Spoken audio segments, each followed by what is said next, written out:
ஜம்மு காஷ்மீரின் பகல்காம் பகுதியில் பயங்கரவாதிகள் திடீரென நடத்திய துப்பாக்கிச் சூட்டில் ராணுவ வீரர்கள், சுற்றுலா பயணிகள் உள்ளிட்ட 27 பேர் உயிரிழந்த நிலையில் தமிழகத்தைச் சேர்ந்த 3 பேர் காயமடைந்திருப்பதாக தகவல் வெளியாகியுள்ளது.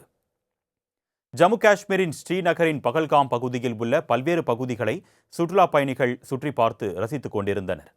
அப்பொழுது ராணுவ வீரர்கள் போல சீருடை அணிந்து வந்த தீவிரவாதிகள் கண்ணிமைக்கும் நேரத்தில் அடுத்தடுத்து நடத்தப்பட்ட துப்பாக்கிச் சூட்டில் ஒருவர் உயிரிழந்ததாகவும் 10க்கும் மேற்பட்டோர் காயமடைந்ததாகவும் முதற்கட்ட தகவல் வெளியானது. தகவலறிந்து சம்பவ இடத்திற்கு வந்த பாதுகாப்பு படையினர் மற்றும் போலீசார் காயமடைந்தவர்களை மீட்டு அருகே உள்ள மருத்துவமனைகளுக்கு அனுப்பி வைத்தனர்.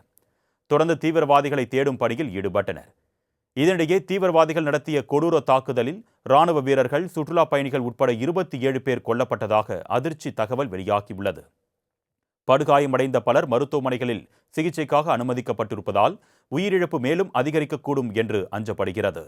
இந்த தாக்குதலில் தமிழ்நாட்டைச் சேர்ந்த 3 பேர் காயமடைந்திருப்பதாகவும் அவர்கள் சென்னையைச் சேர்ந்த மருத்துவர் பரமேஸ்வரம், சந்துரு, பாலச்சந்திரா ஆகியோர் என்பதும் தெரியவந்துள்ளது. அவர்கள் அனைவரும் அனந்தநாக் மருத்துவமனையில் அனுமதிக்கப்பட்டு சிகிச்சை பெற்று வருகின்றனர். இதற்கிடையே தீவிரவாத தாக்குதலில் உயிரிழந்தவர்களின் முதற்கட்டமாக 16 பேரின் பெயர் விவரம் வெளியாகியுள்ளது. கர்நாடகா, ஹரியானா, உத்தரப்பிரதேசம், மகாராஷ்டிரா உள்ளிட்ட மாநிலங்களைச் சேர்ந்தவர்கள் உயிரிழந்திருப்பதாக தகவல் வெளியாகியுள்ளது.